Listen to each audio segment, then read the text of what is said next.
Welcome to the deep dive.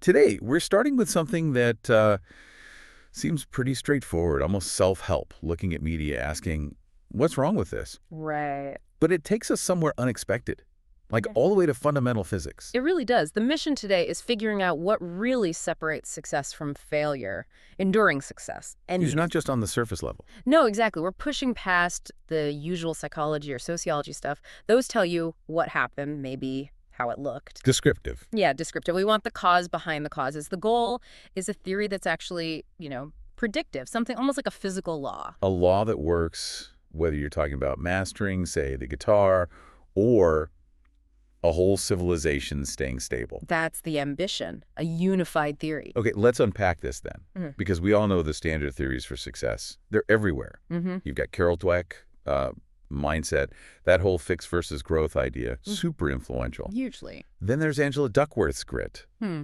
Perseverance, passion. Right, sticking with it. And obviously, you can't ignore socioeconomic status or just plain old luck and timing. Sometimes you're just in the right place, right? Absolutely. But that's exactly where the source material starts pushing back hard. Okay. The sources find a critical flaw in all of them. It's just, They're post hoc. Basically, they describe what success looks like after someone's already made it. looking backward. Exactly. They don't give you a reliable recipe you can follow beforehand and, guarantee results. Why do they fail that predictive test? What's the missing piece? Well, let's take grit. Sounds great, right? Power through hardship, become successful. Sure. Makes intuitive sense. But the sources point out this, like inversion. If just hardship created grit, if the severity of the challenge was the key, Then the people in the absolute toughest situations. they'd always be the winners. Yeah. The most successful. But that's just not true, is it? Often extreme hardship breaks things. It breaks people, organizations. It leads to trauma, not just, helpful persistence. Okay, so you're saying grit isn't the root cause. It's more like a symptom or a byproduct. That's a great way to put it, a byproduct of finding the right kind of challenge. So the predictive theory isn't about how hard the challenge is. No, it's about how precise it is. The hardship has to be tailored, specific, which leads us straight into this new actionable formula the sources propose for, individual high performance. Okay, let's break that down. The 3 parts, this sounds like the practical advice bit before we leap into the cosmos. Right. So 3 things need to line up for that sustainable, high-growth kind of success. Okay, number 1. First, intrinsic motivation. You have to be doing it because the work itself is engaging, interesting. It's the reward. Driven by curiosity, not just a paycheck or praise. Exactly. If it's mostly extrinsic, chasing money, status, avoiding getting yelled at, the whole system's unstable, that kind of fuel, it's weak, it runs out, it burns you out. The reward's outside the effort itself. Makes sense. What's second? Second is optimal challenge. This is that precision we were talking about. You need to be operating right at the very edge of what you can currently do. Ah, the flow state. That's the one. Yeah. It has to be hard enough that you have to concentrate fully, but not so crushingly hard that it just causes anxiety or failure or trauma. That sweet spot. That's where the brain builds connections fastest, where skills compound most effectively. It's targeted effort. So it's not just work hard, it's work hard at exactly the right thing in the right way. That's the crucial difference, necessary challenge versus, damaging challenge. And the third part is what keeps you in that optimal zone. Which is, Immediate feedback loops. okay, why are quick loops so vital? You absolutely need to pick things where you can, instantly and clearly if you're on the right track or not. Like a musician hearing a wrong note. Perfect example. Or a coder seeing an error message pop up. Or a chef tasting the soup needs salt. They know right away what needs adjusting. So if you're in a field where feedback is fuzzy or takes years, You could spend ages, maybe that whole 10,000 hours thing, just perfecting the wrong approach. Waste of time. ouch. Yeah, that tight feedback loop is what makes deliberate practice actually work and lets you really capitalize on that flow state, make constant micro corrections. Okay, that makes a ton of sense for, personal skill building. But you promised physics. How do we get from my brain hating flow state to, I don't know, black holes? Yes. It seems like a massive jump. It does, but the connection is there. That feeling of efficiency and flow state, that low friction, high output, the sources argue that's just consciousness acting as a really effective agent in a much bigger universal battle. Okay. So let's zoom out, way out. What if the rules governing your success or failure are just a tiny echo of a fight that defines the whole universe. You're saying the rules of success might be as fundamental as gravity Yeah, or thermodynamics. pretty much, yeah. The sources propose this unified theory. The ultimate battle defining success and failure at every scale is between the second law of thermodynamics. Entropy, disorder. Right, entropy. And the drive to create complexity or order. And the baseline, the default, is failure. Absolutely. Failure is the universe's default setting. The second law is relentless. Entropy disorder, randomness, decay always increases in a closed system. Everything falls apart if you just leave it alone. Your coffee gets cold, your car rusts, empires crumble. That's entropy. It's the background noise of the universe constantly working to pull things apart. It guarantees failure for any system that isn't actively fighting back. So success then isn't a destination. It's this ongoing process, a temporary win against decay. Exactly. Success, whether it's a living cell, a thriving company, a stable society, it's about creating and maintaining these pockets of localized order. And that takes work. Constant work. What kind of work? What does it require? It requires being an open system that can do two key things. First, it has to pull in energy from its surroundings. That could be sunlight, food, investment capital, your mental focus, right? Fuel. And second, it has to use that energy guided by information-rich structures. Think DNA, computer code, laws, company procedures, technical know-how. The blueprint. The blueprint, exactly. Using the fuel and the blueprint to actively push back against decay to build and maintain complexity. And your consciousness, your ability to take in messy data and synthesize it into a coherent plan, that's arguably the most powerful engine for creating order syntropy, the opposite of entropy that we know of. Okay. That completely reframes success. It means just standing still, trying to maintain the status quo. Yeah. That's actually a losing strategy. Because entropy never stops, never takes a coffee break. But wait. If complex systems, life, markets, whatever, are always trying to survive, always optimizing, why don't they just reach perfect stability? Why do successful things eventually fail? Why do empires fall? Companies go bankrupt? Now that is the core paradox. And it brings us right to this really fascinating concept from the sources. They call it the principle of asymptotic friction. Okay, this sounds crucial. Asymptotic friction. Tell me more. This is where it gets really interesting, you said. It explains why optimization itself can paradoxically lead to failure. It's like the ultimate cosmic speed bump. So what is it? How does it work? The principle of asymptotic friction, sometimes called the optimization inversion principle, basically says this.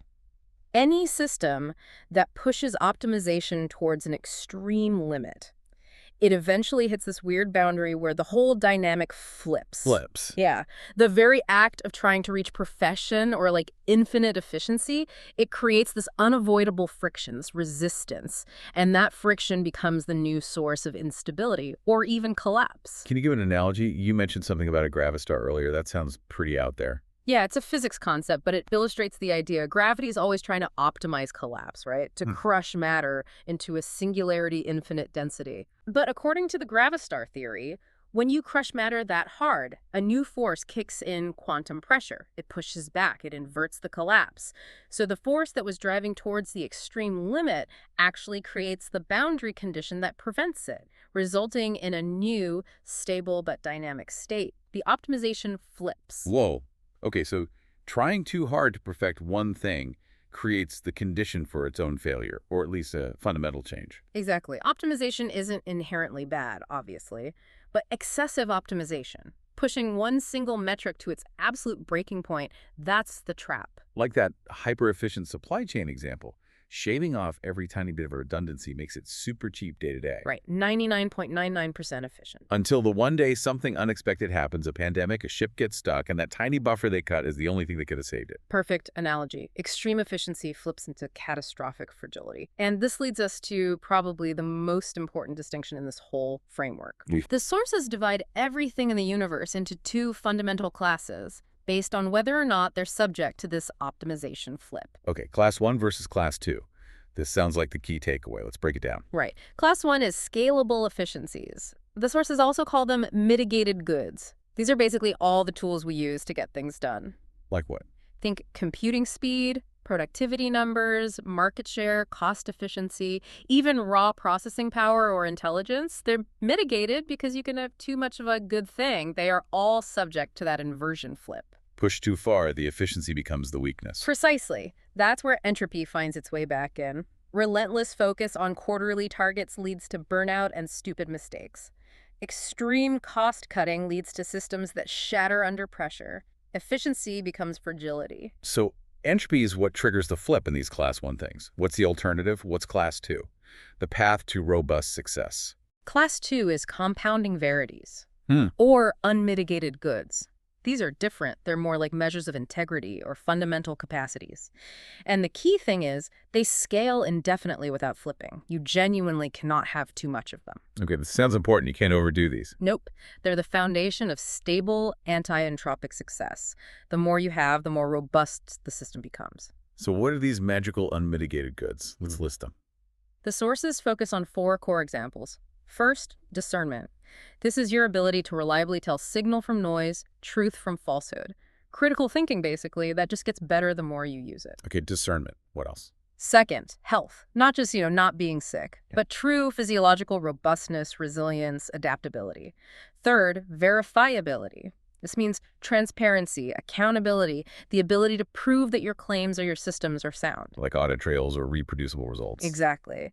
And fourth, a really interesting one, metis. Meritus. M-E-T-I-S. What's that? Haven't heard that term much. It's an ancient Greek idea. It means practical wisdom, but specifically like cunning, adaptable intelligence in complex situations.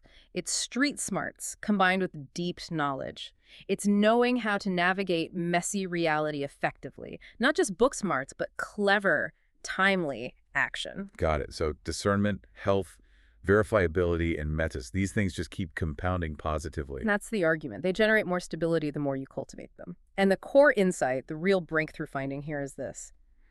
The only way to achieve truly robust, lasting success, the kind that resists entropy, is to use those fragile Class 1 efficiencies. The speed, the productivity, the metrics. Use them specifically in service of building up the Class 2 unmitigated goods. Use efficiency to become wiser, healthier, more transparent, more adaptable. That's the recipe. That's how you build something that lasts. Okay, that clicks. Now let's apply this. You said AI is the ultimate test case because it's the ultimate optimizer. It absolutely is. And it makes AI uniquely vulnerable to this whole optimization inversion problem. It's maybe the most dangerous example. Why? How does it fail? Well, AI systems are designed to optimize relentlessly, but usually we give them a simple metric to chase a Class 1 scalable efficiency. Maximize clicks, minimize prediction error, whatever. They do it really Too well.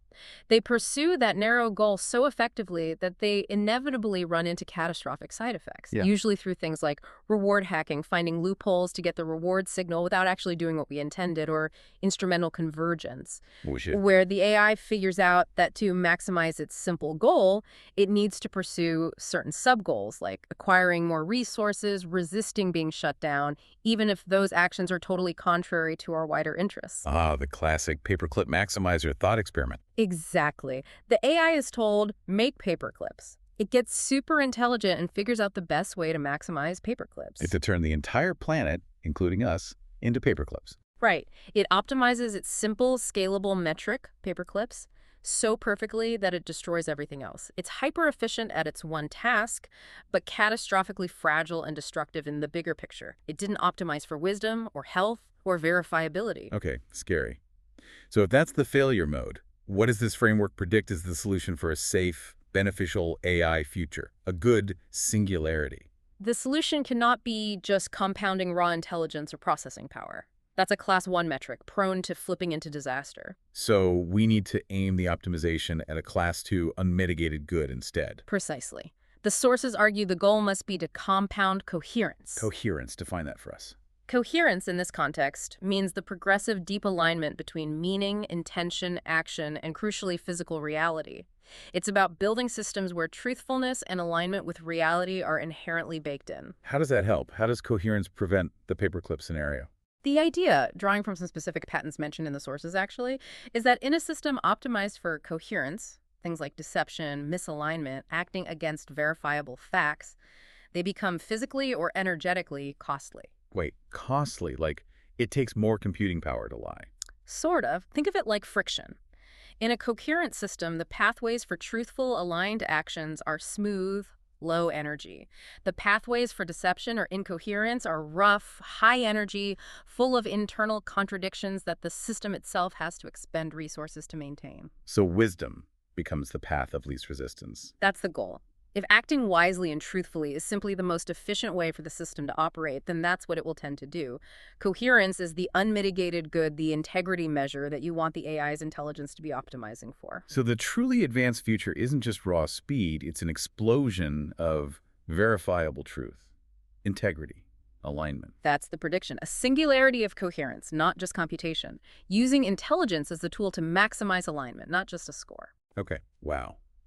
We've gotten from a simple question about success through cosmic entropy, optimization, flips, and landed at AI safety. Let's bring it back down to earth. For the listener, navigating their own life, their career, their projects. What's the practical takeaway here?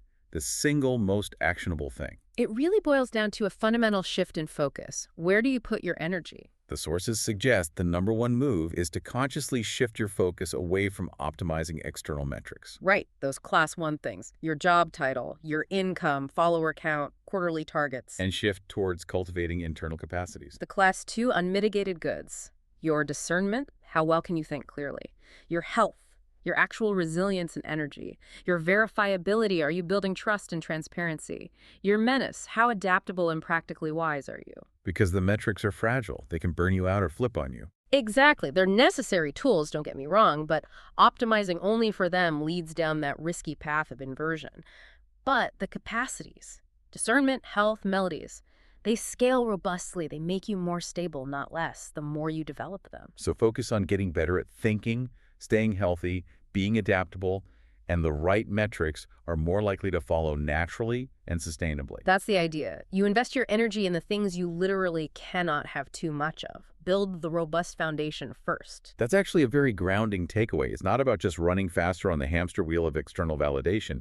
It's about building internal structural integrity. Exactly. And maybe one final thought for you to mull over, building on that. Okay. If we accept that human life, consciousness itself, is one of these pockets of order, a powerful force working against universal decay, creating entropy. Right, fighting entropy. And maybe pursuing these unmitigated goods, building systems of truth, cultivating deep health in ourselves and our communities, raising families grounded in practical wisdom, maybe that takes on a deeper meaning. Maybe our daily choices to build integrity and coherence aren't just personal improvements. Maybe they're our contribution to a fundamental cosmic battle. Our personal fight against decay becomes, in a small way, the universe's most vital work.